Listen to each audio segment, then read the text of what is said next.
something you just said about putting things in context kind of leads me to something else I wanted to talk to you about, which isn't Watergate specific, but I'm actually, we're heading into Banned Book Week, which is, tangential, but the same kind of, feelings of free voice and, intellectual freedom.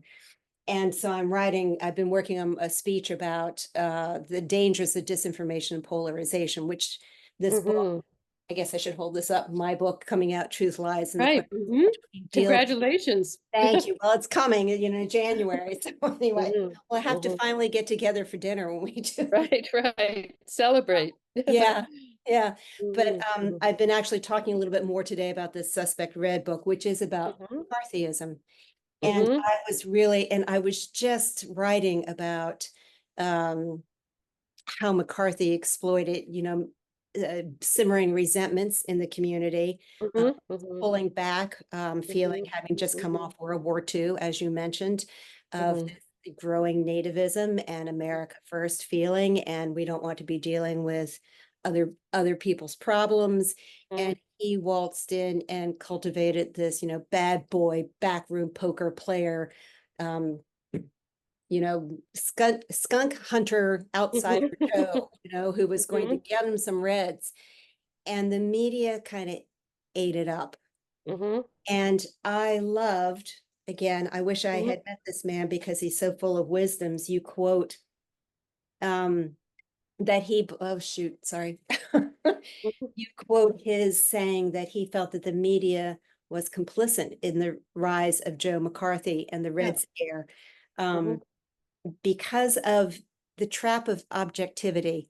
I Hmm. can quote you here, but do you want to talk about Hmm. it? Yeah. I think in some ways he was before his time in recognizing some of the trends that have seemed to dominate the newspaper business and the media nowadays. But in 1955, he wrote a Neiman paper that basically outlined this theory of the tyranny of objectivity.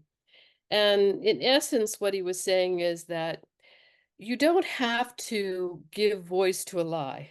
You don't, because you have two sides of an issue. You don't have to just present the facts on both sides. You need to go deeper into the meaning. And if Mhm. you're going to present what the other side says, you have to do it within the context and point out whether it's factual or Right. true. And therefore, he thought this concept of objectivity, which all of us who have worked as journalists at some point have in our heads, because we don't want to let our personal feelings affect what we're writing. We've been trained to do that. He said, if you take that too far, you're facing a tyranny in that you feel like you have to present this both sidism Right. when one side is factually and truthfully wrong. Right. And, this was 1955, and he was writing it then in the context of McCarthyism, because, as you said, he felt that McCarthy had used the media in several ways. He was also drawing on some of the negative aspects in our society, as you mentioned.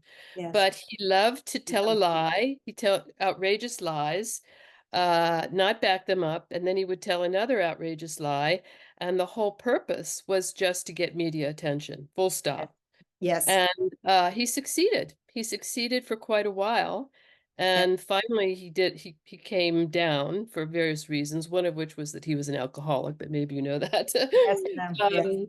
Yeah, he, got to a very powerful position, aided by what Carol thought the media and getting in the headlines. Yeah. Yeah. Well, Mm-hmm. he was, he believed in short, catchy phrases, Fifth Mm-hmm. Amendment communist, Pinkos, better dead than red, you know, Mm-hmm.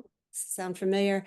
Um, Mm-hmm. this idea that these were catchy phrases that would be repeatable. They were easy to Mm-hmm. understand. He repeated them over and over and over again. Mm-hmm. He Mm-hmm. fabricated numbers. He kind of burst onto the national stage. I'm sorry, I don't have my notes for they're in Mm-hmm. the other room. Mm-hmm. But he burst onto the stage in West Virginia to a women's group saying, I have here in my hand a list of 205 State Mm-hmm. Department Mm-hmm. officials that the government knows are communist sympathizers, and yet they are still there. And as soon as the media pressed him, he backed down to 87. Then they pressed Oh, him some sure. more, and he backed down to 51. And then he only ended up prosecuting 4. Mhm, mhm, Meanwhile, he hauled in hundreds and hundreds of people in front of his subcommittee and ruined their lives. And mhm, the media, the press, as Carol describes, you mhm, say here, they kind of miss the of not reporting the context and analysis, right? mhm, Not mhm, only quote, mhm. but to give the backdrop. So Right, right.